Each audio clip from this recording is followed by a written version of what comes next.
Hello. Today's episode is concerning. Warning, warning. I'm gonna give you a link for this in the bio to Jody Barr's original show. This is a lot, and this is what I learned through my investigation. And so I'm showing you the places that we've been, the that we have discussed, and now we have another place that needs to be discussed. And I'm gonna let you uh, figure this out alongside me because it's a lot. It's not good. It's frightening. Just a warning before we start. This is disturbing. This is really disturbing. This case, this investigation really speaks to my concern about officers being put in situations where they do what they're asked to do. And because the things that they're asked to do and the things that they're doing upset people for understandable reasons, it puts the officer in more harm than he's already in just being an officer. Wow, just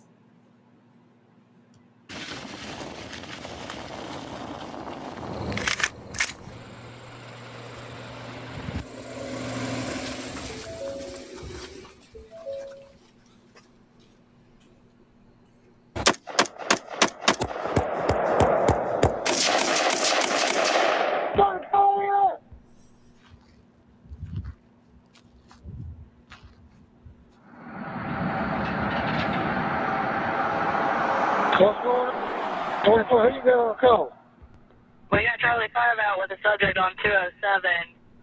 Who's Charlie 5? I'm 10-4. I don't know who that was. Chesterfield County 911. Yes, ma'am. If there are gunshots right here in my neighborhood just going off down by the high school. About how many shots did you hear? It was like back to back. It was like bam, bam, bam, bam, bam. Then it stopped. It was just in a sequence. Chesterfield County 911. We've got somebody outside. Sounds like they're shooting right around the TNT store. I mean, it's very rapid fire. There's been about 5 sets of them. Oh, it looks like there's a policeman over there now. So There's a policeman over there where the shots were fired. yeah. About how many shots did you hear? About 5 sets of maybe 7 or 8, something like that. There was at least 40. Pulling out of my yard that night. It was about maybe at this time 5 after 11. Jerriell Wright was doing what he did most nights, enforcing traffic laws in McBee.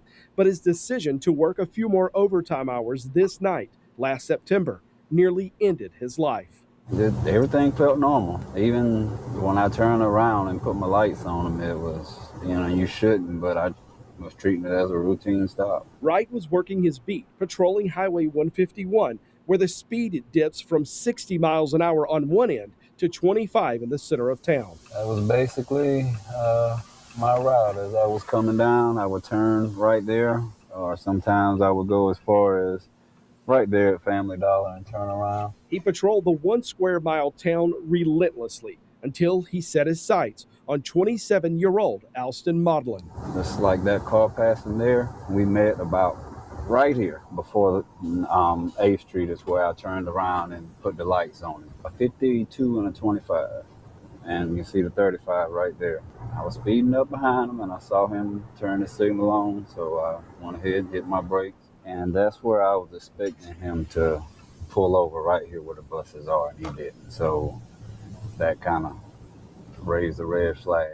The traffic stop happened right behind McBee High School. Luckily, it was in the middle of the night. I had the radio. I had it clipped to my vest, and I didn't call dispatch yet because I was assuming I was about to get in a foot chase the way he just let off his brakes and sped up. That's when I reached over, undid my seatbelt, threw it in park, and before I could even attempt to open the door, first bullets come flying through the windshield. Jerriell Wright was on the business end of a high-powered rifle and a shooter aiming to kill him. I got down in the floorboard with my back facing that way as far as I could. And I was kind of leaning over in the seat. I had my hands over my head like that. And then, the thought popped in my head, okay, if a bullet comes through, it'll go right through your hand, through your head. So I grabbed my vest and I pulled it as far over my head as I could get it. I still didn't think that was enough. I just really laid there and waited for it to be over. At some point, I gave up and just kind of leaned further on the seat, and I didn't think I was going to make it out. I really didn't. It's like he was never going to stop shooting. I heard him change clips with the rifle and unload another, and then he switched to the 9mm when he stood by my driver's side window and emptied a clip into the headrest. I could hear all of that. There is no video of any of this. Wright says he was the McBee Police Force's top ticket producer and says the town wanted him on the road so badly his new patrol car didn't have a dash camera installed yet, and his body camera wasn't yet connected to his blue lights, which means the body cam never auto-activated. Even though dispatchers heard the officer scream for help, no one in the 911 center knew he had anyone pulled over or where he was. McBee units, are you 10-4? 8-5, are you 10-4? Somebody call his phone number, whoever 85 is, call their phone. 10-4. That's Jerriell Wright, 85. 10-4, we've had gunshots in the area, 11th Street, eastbound Avenue area. In Patrick, is anybody in Patrick? Everybody shoot towards McBee.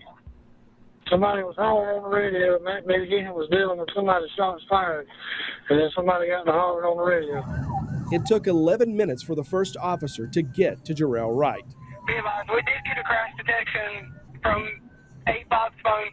During the shooting, a bullet hit Wright's cell phone, activating a crash alert. That alert hit dispatch and Jerriell Wright's family.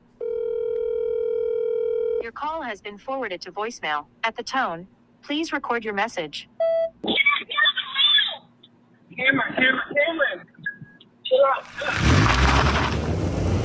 His family also heard the shots. When the alert went off, his son jumped on the phone and called his father. The call went straight to voicemail. His son never hung up. This voicemail captured the family's frantic rush to find their father.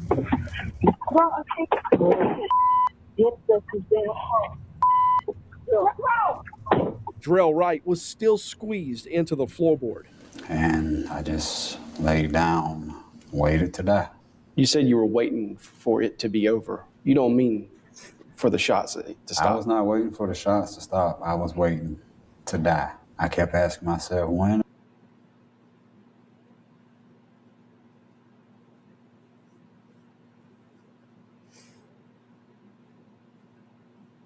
Wow.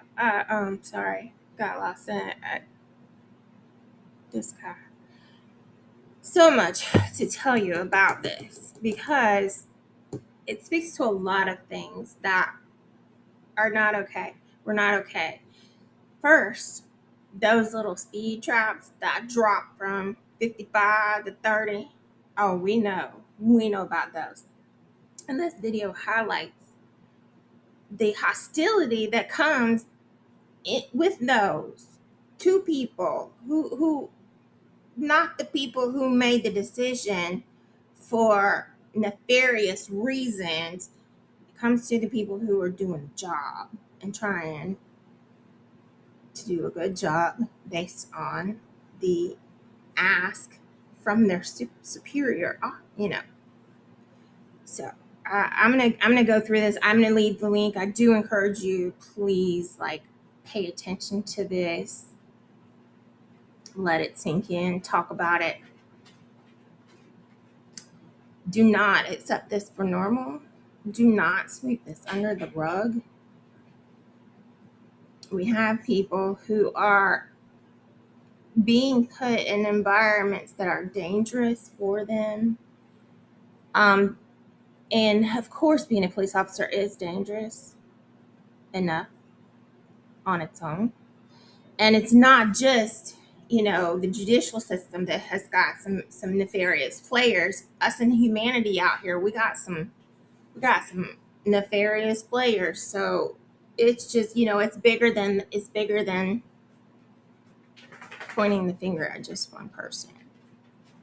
So we have to start talking about things and finding resolutions and finding peace, unity with each other some kind of way. I don't know, but what we're going to get into is the civil rights part and the considerable things that are going on that this officer is being exposed to, in addition to the dangers that come as an occupational hazard.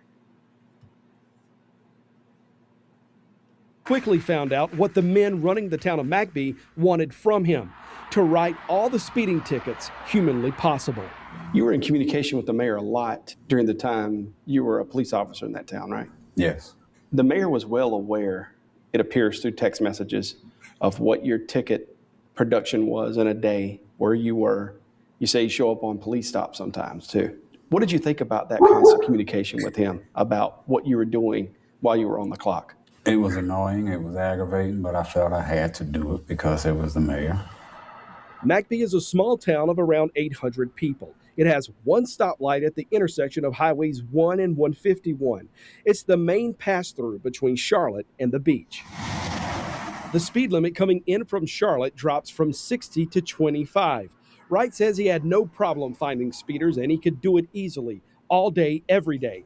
He also says the day McBee hired him, Mayor Glenn Odom told him in a meeting with then Chief Mike Irvin exactly what the town expected of him. And what did they tell you when you sat down for the meeting of, hey, you're hired, here's what we expect? 10 a day is what they wanted, 10 tickets per day.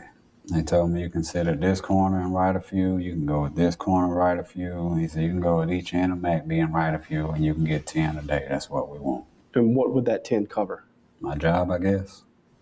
Does that not sound like a quota to you? It definitely sounds like one to me, yes. If that is a quota in McBee, it would be illegal in South Carolina. State Code 23-1245 states a law enforcement agency may not require a law enforcement officer to issue a specific amount or meet a quota for the number of citations he issues during a designated period of time. Outside people can come in here with their opinions, but we represent McBee, so I'll leave it at that. Wright provided us written proof of the mayor's involvement in his daily policing, dozens of text messages over his 8 months on patrol. The messages show the mayor asking for daily ticket totals, even telling the officer how much to fine a man he'd arrested for shoplifting. Heading to the jail, be back soon, Wright told the mayor. Driving under suspension, the mayor asked. Shoplifting and trespassing, Wright responded. Write $1,000 on shoplifting, Mayor Odom ordered. This June 22nd text shows that previous case was not the first time the mayor involved himself in a fine amount for a shoplifter in McBee. And one night, Wright was investigating a theft case here. Are you working, the mayor asked. At Subway, dealing with a possible debit card theft, Wright responded. Tell them come back Monday. You got tickets to write. Text records also show the mayor didn't like it when he saw a state trooper writing tickets in his town. Don't let the trooper steal any more of your customers, the mayor texted. He's already gotten 3 from me, Wright responded. All that open road and he wants to work in town. He had a flat tire, hope he has another. I stopped and asked if he needed help. He was a snotty ass, the mayor wrote. The messages also showed the mayor complaining multiple times about McBee Police Captain Greg Block's lack of ticket production. Go home and get cool and lay down. Let Block work. He'll get 2 or 3. He got 5 last week, the mayor told Wright. I think we broke even last week. I was going to tell the chief we need some tickets this week. Round out the month. A few days later, how many today, the mayor asked Wright. 33 with 12 440s. You the man, the mayor responded. The 440s refer to traffic charges with $440 fine amounts. Did you do any good today, the mayor asked on September 1st. Yes, sir, 33 with 12 440s so far. That's what you got yesterday, the mayor replied. Wright updated the mayor a few hours later. 37 440s for the weekend and 49 for the entire week. Go to bed. You keeping the whole department operating. The mayor responded. And another, days later, did Block show up? He probably has 10 or 12 so far, Wright responded. I asked Block about the mayor's comments. He sent us a statement explaining the mayor didn't know the full scope of his police duties at the time. All in favor, aye. And that the mayor has since stopped criticizing him. Wright says the mayor would call, text, and even show up on traffic stops nearly every shift. Why was he so interested in that? Ticket count, more tickets, more money. That's all I could figure. I mean, he called me his cash cow. Cash cow? Yes. What did that mean? I brought in all the money.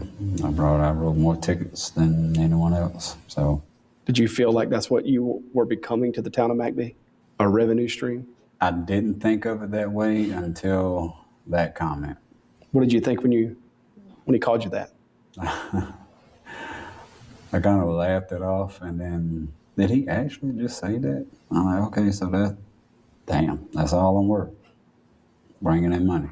Wright told us Mayor Glenn Odom wanted one thing. Now, I can guarantee you that due to the current situation where I'm isolated because so many criminal things have happened to me and there is no lawyer who's going to do anything about it, or anybody else who wants to do anything about it. So let's just say that, I've kind of alienated myself. And I'm going to tell you right now that this little video I'm making is not going to make me any new friends. But what I want to point out is that that's not what America stands for. That's not what many people gave their lives for. That's not freedom. Okay? So these little friendships, I mean, on one hand, I will grant you that it was the Minutemen militia, John Revere, those guys, and it was a friendship there. So there's all kind of angles to the situation. However, here's the biggest one. They're going to joke about this. They're going to sit here and they're going to joke about this. Looking at everything else that is provided in this video, I'm giving you the link. You need to go look at it yourself. In addition to that, please do your own research. I am no expert. I am doing this research because I would like to survive the criminal attack that I am currently under for 5 years. And, that remains to be seen. I'm going to continue to do my best against pretty high stakes, risk, odds. Again, I'm healthy. If something happens to me, it should be considered suspicious. So I'm going to let this go. I'm going to let this talk. But officers should not be put in this situation. It creates animosity in between them and the public that they serve. It creates additional danger to their life, and it is not funny. It also puts financial burdens on people who are already struggling to survive. So that's pouring gas on a fire. And I don't understand how you can keep financially destroying the tax base that provides the financial support for this whole idea.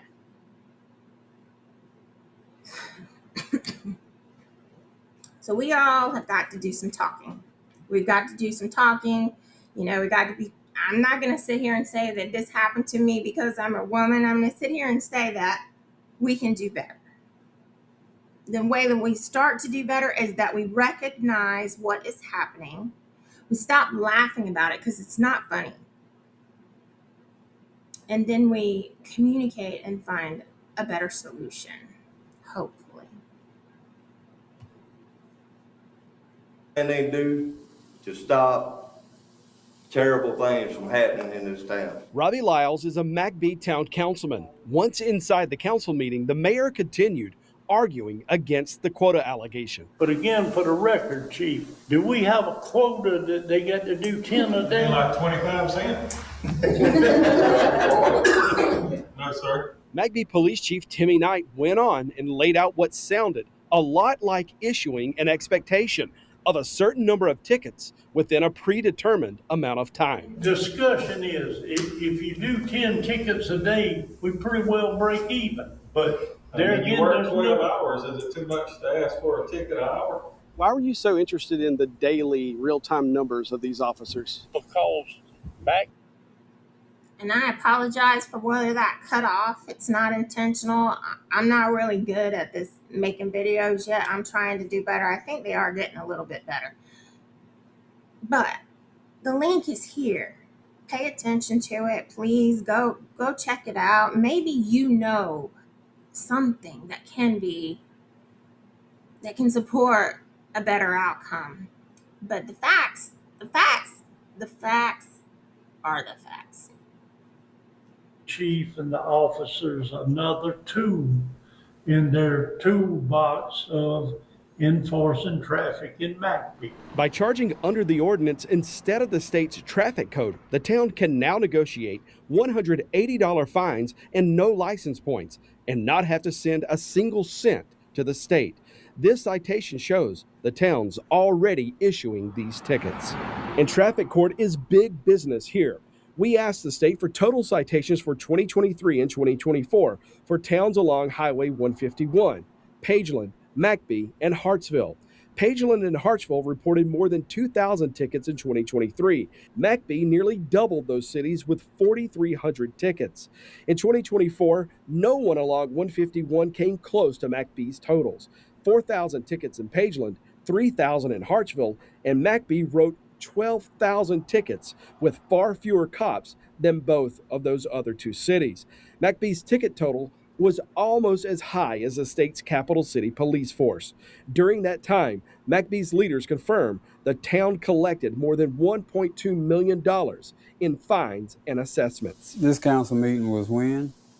September.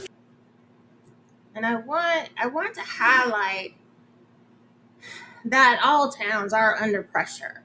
The mayor did explain that he feels this is the way to keep his police force funded. And there may be some truth to that. However, there may also be some discussion that needs to come about to change that.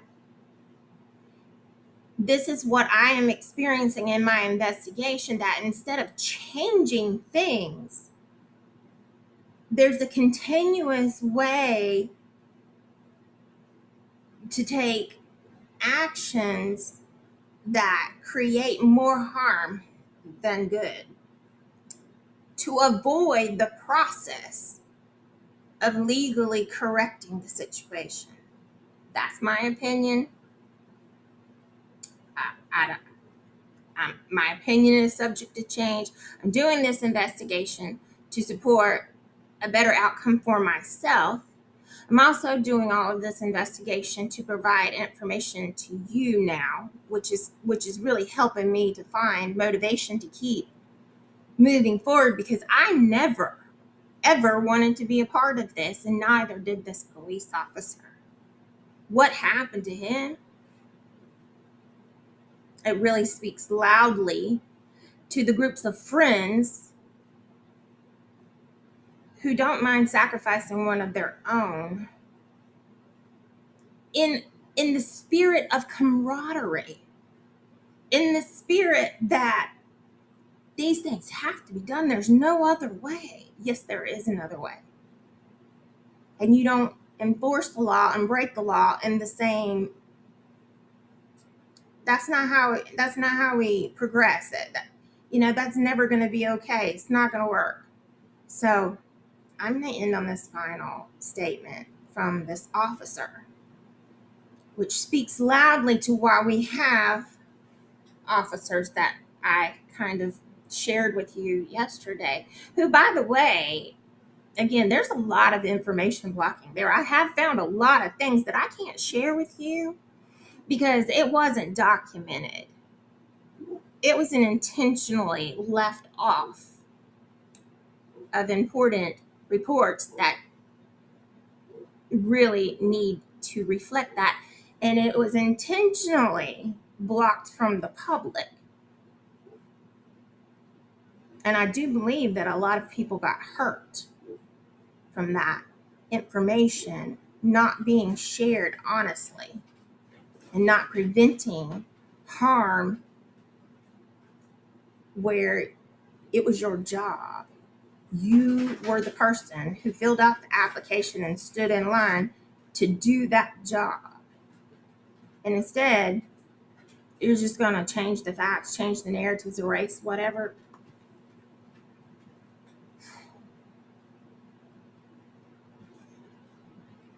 What would you tell him? I would not. There was a time when I wanted to talk with him, when I felt I needed to, but now, from the bottom of my heart, I have no desire. No desire. No desire. I was shocked, and you can't check on me. When you finally start messaging me after you find out you're not getting sued, not once do you ask how I'm doing. You don't know what I got going on mentally, and you could be ready to throw a loose cannon back out on the streets with a gun. That's all we care about, the damn tickets. Everyone needs to know the truth.